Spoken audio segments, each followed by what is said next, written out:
Bismillah, alhamdulillah, wassalatu wassalamu ala rasulillah wa ala alihi wa ashabihi wa man tabi'ahum bi ihsanin ila yaumiddin, amma ba'du.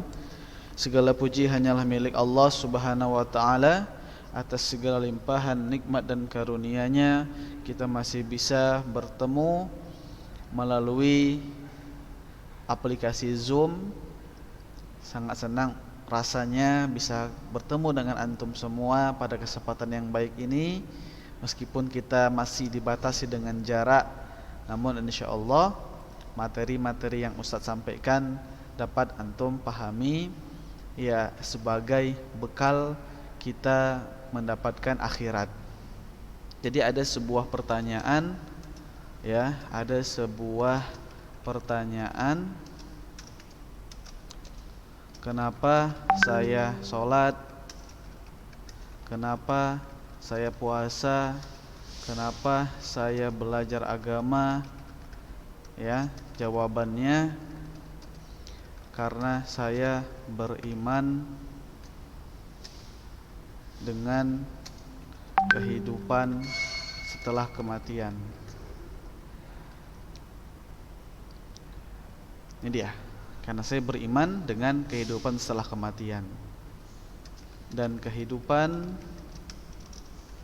setelah kematian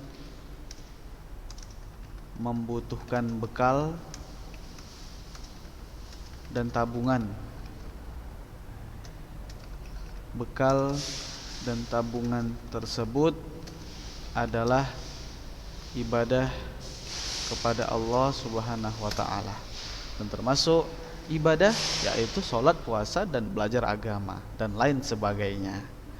Naam, barakallahu fiik. Anak Ustaz yang Ustaz banggakan, tidak lupa kita bersalawat dan mengucapkan salam kepada junjungan kita Nabi besar Muhammad sallallahu alaihi wasallam. Semoga kita termasuk ke dalam termasuk ke dalam umat beliau yang mendapatkan syafaat pada hari kiamat nantinya. Naam, pembahasan kita kali ini ada di halaman 29. Ya, dapat dilihat di buku dan juga di layar. Naam. Yaitu tentang al-hasan li ghairihi. Ini belum sempat kita bahas pada kesempatan yang lalu. Naam. Yaitu al-hasan li ghairihi. Nah, ini pembahasan kita hari ini insyaallah taala. Semoga Allah mudahkan. Ta'rifuhu, penjelasannya atau pengertiannya. Huwal haditsud dha'ifu idza ta'addadat turuquhu wa lam yakun sababu dha'fihi fisqar rawi au kizbahu au kizbahu. Nah, sekali lagi Ustaz akan bacakan.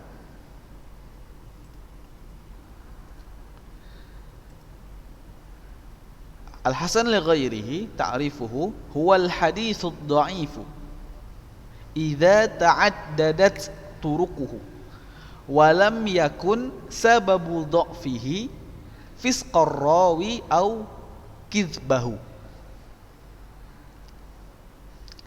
Baik. Sekarang kita akan jelaskan artinya. Jadi hadis dhaif, hadis hasan li ghairihi yaitu hadis dhaif. Ya, jadi sini saya ketik hadis dhaif. Idza ta'addadat turuquhu, apabila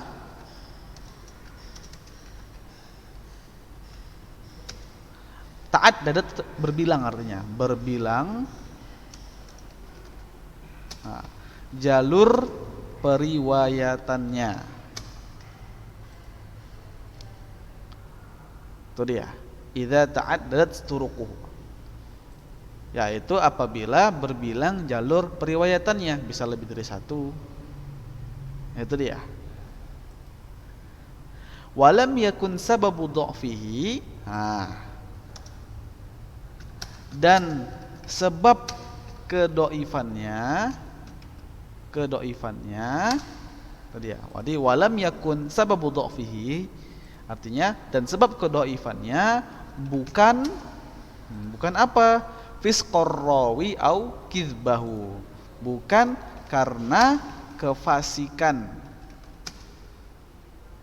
rawi dan kedustaan.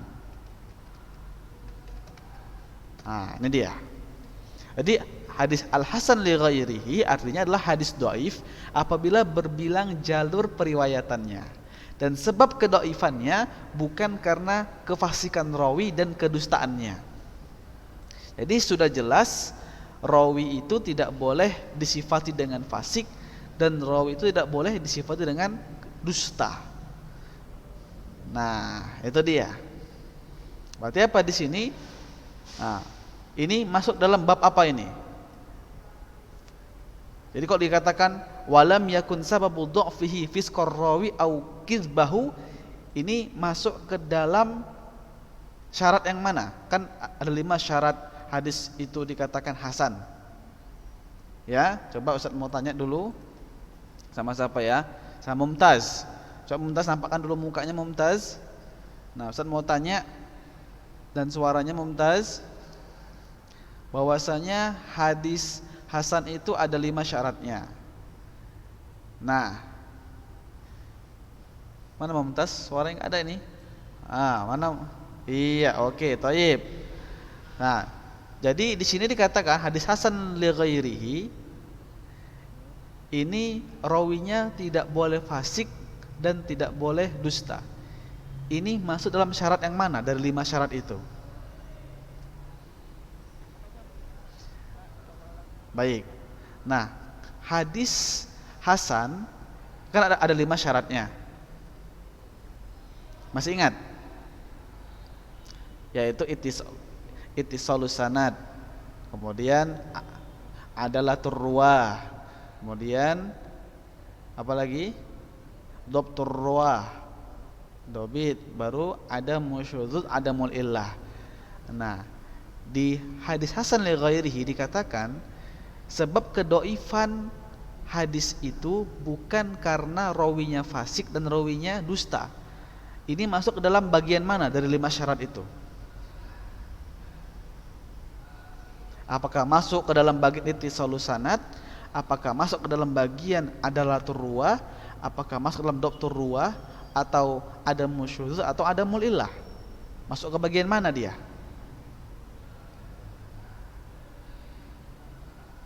Yang ke taib. Coba yang lain dulu, manzal. Coba manzal masuk ke dalam bagian mana? Manzal dari 5 kategori itu.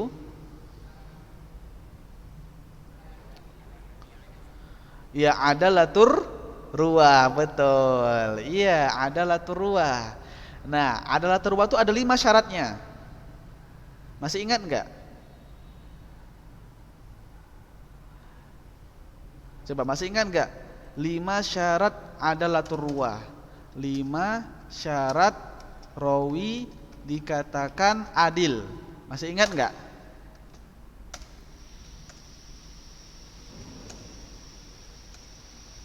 Nah, coba masih ingat enggak?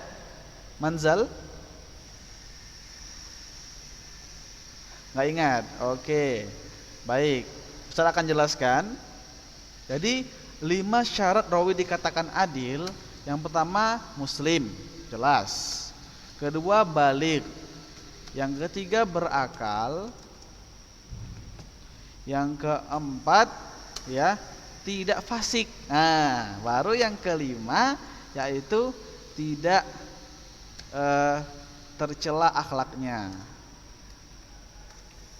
Nah, ini dia. Ini 5 syarat rawi dikatakan adil. Catat baik-baik. Ya, ini catat baik-baik ya, 5 syarat rawi dikatakan adil. Nah, yaitu di sini Ustaz ketik bahasa Arabnya.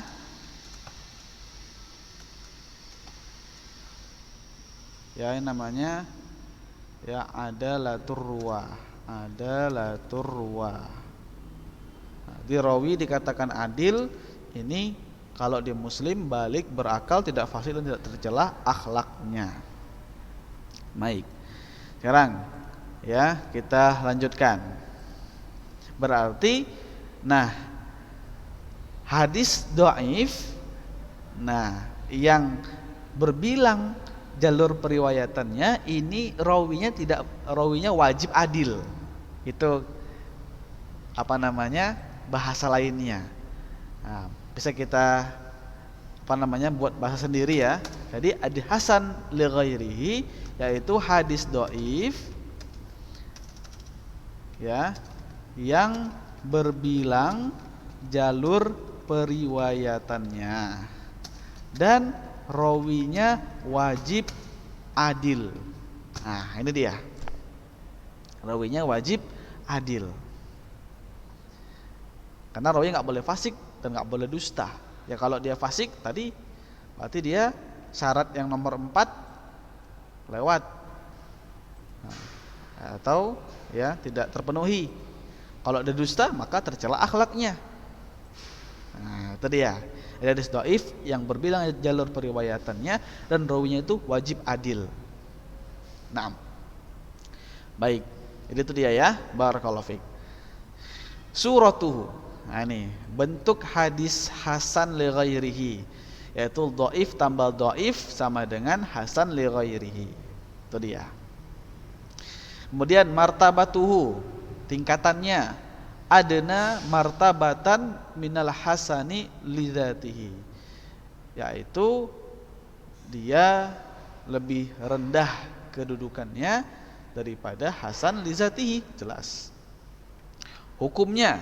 Apa hukum hasan li dzatihi? Huwa minal maqbul alladzi yuhtajju bihi. Jadi hadis hasan li ghairi ini diterima, yang dijadikan hujjah. Jadi saya buat di sini ya. Hadis sahih hadis hasan li ghairihi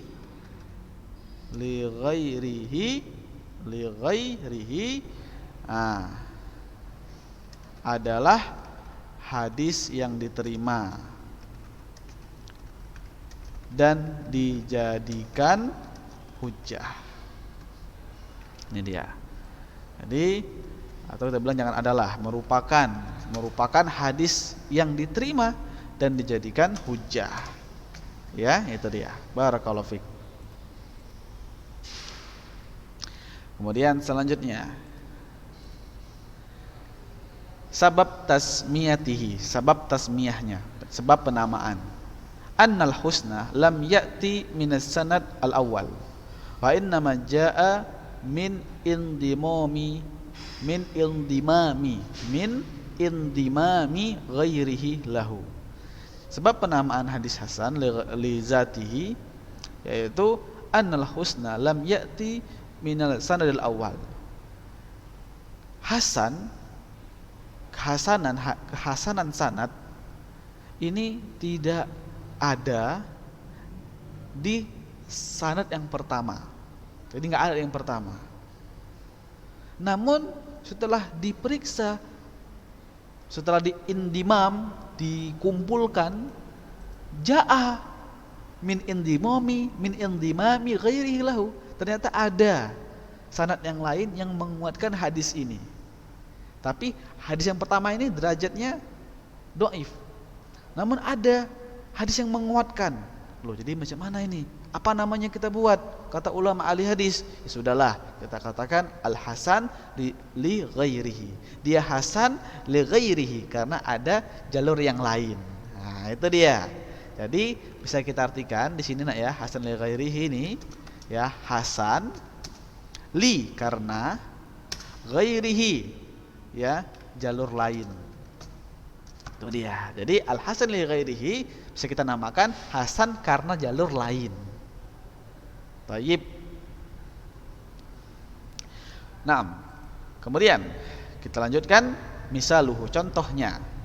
Contoh hadisnya an Amir bin Abi Rabi'ah annam ra'atan min Bani Fazarah tazawwajat ala na'laini Faqala Rasulullah sallallahu alaihi wasallam, araditi min nafsiki wa maliki bina'lain? Qalat na'am. Qala fa ajaza. Rawahu Tirmidzi wa hassanahu.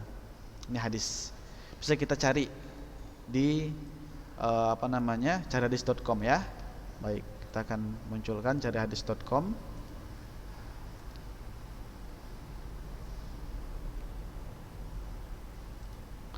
Baik, nah ini bisa antum lihat, bisa kita cari di sini hadisnya.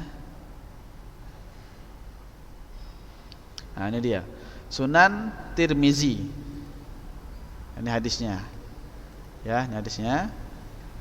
Jadi kita baca sanadnya dulu ya, kita baca sanadnya, karena tujuannya, karena kita sekarang membahas mustalah hadis, maka kita harus membaca sanad. Haddatsana Muhammad ibnu Bashar. Haddatsana Yahya bin Sa'id wa Abdurrahman bin Mahdi wa Muhammad bin Ja'far qalu haddatsana Syu'bah an Asim bin Ubaidillah qala sami'tu Abdullah ibn Amir bin Rabi'ah an abihi anna imra'atan min bani Fazarah tazawwajat ala na'lain faqala Rasulullah SAW araditi min nafsiki wa maliki bi na'lain? Qalat na'am. Qala fa ajazah. Nah, ini berikutnya ya, thayyib. Ini berarti pada asalnya hadis ini derajatnya dhaif. Setelah diteliti oleh ulama ahli hadis. Nah, sekarang coba kita lihat halaman sebelumnya. Nah, hadis ini ada di kitab hadis lainnya. Ada kitab hadis Aunul Ma'bud, ada di kitab hadis Bulughul Maram, ada di kitab hadis Mirqatul Mafatih, ada di kitab hadis Musnad Abu Ya'la, ada di kitab hadis Musnad Ahmad, ada di kitab hadis Sunan Baihaqi Kabir. Misalnya nih hadis Musnad Ahmad. Nah, ini juga hadisnya. Ya, haddatsana Muhammad bin Ja'far, haddatsana Syu'bah wa Hajjaj qala sami'tu Syu'bah an Asim bin Ubaidillah qala sami'tu Abdullah bin Amir yuhadditsu an abihi anna rajulan tazawwaja imra'atan ala na'lain qala fa atat nabiyya an-nabiy sallallahu alaihi wasallam fa qalat dzaka lahu fa qala araditi min nafsiki wa maliki bi na'lain? Qalat na'am. Qala Syu'bah fa qultu lahu ka'annahu ajaza, dan terusnya. Nah, jadi setelah dikumpulkan riwayat-riwayat ini, wah, ulama akhirnya membuat kesimpulan hadis ini naik derajat dari dhaif ke al-hasan li ghairihi, yaitu dia hasan karena jalur lainnya. Ya, itu dia. Ini dia. Hasan karena jalur lainnya. Taib. Apa arti hadis ini? Nah, jadi kita baca terjemahan hadisnya. Araditi min nafsiki wa maliki bina'lain? Apakah engkau ridho terhadap jiwamu dan hartamu, terhadap mahar sepasang sendal? Jadi ini ada ceritanya, seorang laki-laki menikahi seorang perempuan dari Bani Fazarah. Dari Bani Fazarah. Nah, dan laki-laki ini memberikan mahar sepasang sendal. Luar biasa. Sepasang sendal cuman maharnya. Ya. Maka Rasul bertanya sama perempuan itu, "Apakah engkau ridho terhadap jiwamu dan hartamu, maharnya hanya sepasang sendal?" Kata perempuan itu, "Na'am." Ya, saya ridho wahai Rasul. Kalau Rasul pun membolehkan mahar dengan sepasang sendal. Nah, luar biasa. Lihat ini, sunnah Nabi SAW. Ya, sangat ringan sekali. Jadi artinya semua orang ya bisa menikah bila memiliki mahar dan siap bertanggung jawab. Itu dia. Jadi mahar itu nggak perlu ya menyusahkan.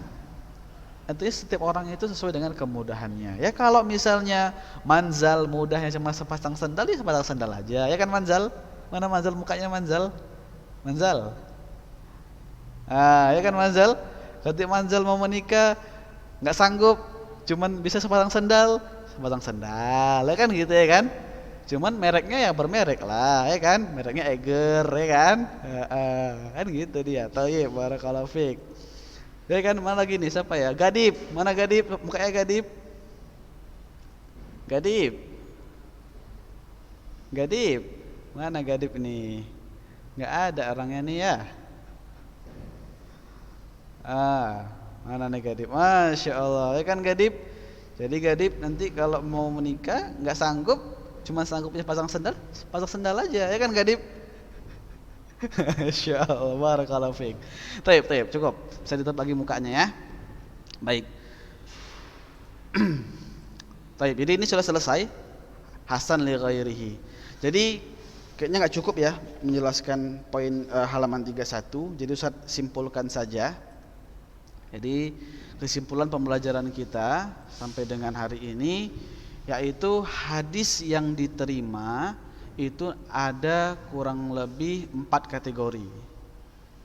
Ya, 4 kategori 4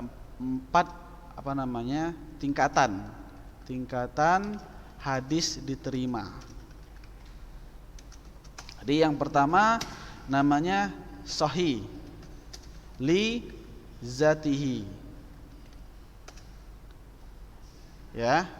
Yang kedua atau biasanya sahih zatihi ini sahih gitu aja maksudnya. Hadis sahih dah. Nih, hadis sahih ini yang pertama. Ya. Hadis sahih yang kedua hadis hasan. Yang ketiga hadis sahih li ghairihi. Yang keempat hadis hasan li ghairihi. Li ghairihi. Nah, ini dia. Hadis sahih ada 5 syaratnya. Hadis hasan ada 5 syaratnya. Nah, hadis sahih li ghairihi ada berapa syaratnya? Ya. Dia syaratnya syarat hadis hasan. Jadi syarat hadis sahih li ghairihi, syarat hadis hasan. Kita ketik sini ya. 5 syarat. Nah, ini 5 syarat. Tulis nih bukunya nih. Kemudian ini sahih li ghairihi ya. Syarat hadis hasan. Nah, ini dia.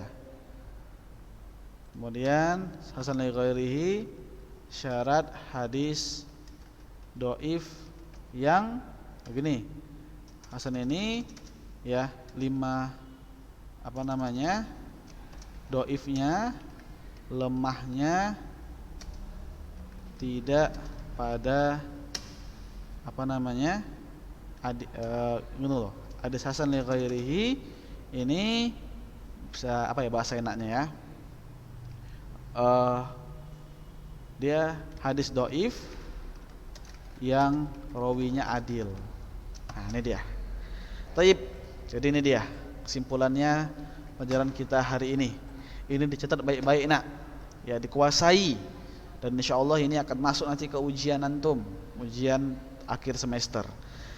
Baik, demikian dari Ustaz mohon maaf atas segala keterbatasan ya, atas segala kekurangan. Ustaz mohon maaf. Wassallallahu nabiyina Muhammad wa ala alihi wa ashabi ajma'in. Syukron telah mengikuti pembelajaran sampai selesai.